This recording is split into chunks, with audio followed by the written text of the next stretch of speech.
Hi, I'm Stephen Farmer, and I want to tell you a little bit about myself so you can be aware of what I do and who I am. And a shaman really is someone who has spent time trained, particularly in an indigenous community, usually for several years under the tutelage of someone who's been doing it and has a lineage of perhaps hundreds, thousands of years. Shamanic practitioner, on the other hand, I think is absolutely legitimate. I really consider myself to be a shamanic practitioner. And that's someone who has studied the ways that have been handed down universally. For instance, the use of the drum to induce an altered state, to travel to non-ordinary reality. That's cross-cultural, and many cultures use a drum in that way.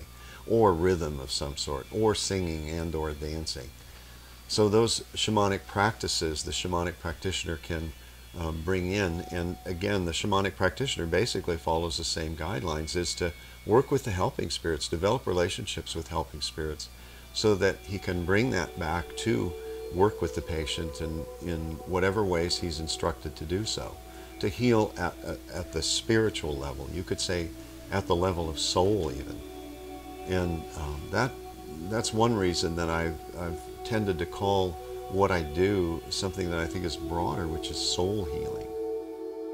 That incorporates a lot of the shamanic practice, but it incorporates hypnosis, meditation, shadow work, breath work, a number of different things, that ceremony work, that all is designed to serve what the patient needs or the client needs.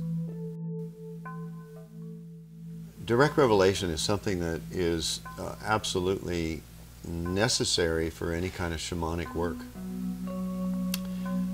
What I see happening, though, is it's more than just people who are interested in shamanism. It's about listening for spirit in whatever form spirit shows up. And by listening, I mean not just listening, but seeing, looking for cues, signs, omens, etc., like that, and really listening and paying attention to what spirit is saying to you and directing you. And a lot of times I talk about this at workshops or on the radio show, and people will say, well, how do you know it's not just your imagination? And I love that question, because I say, of course it's your imagination.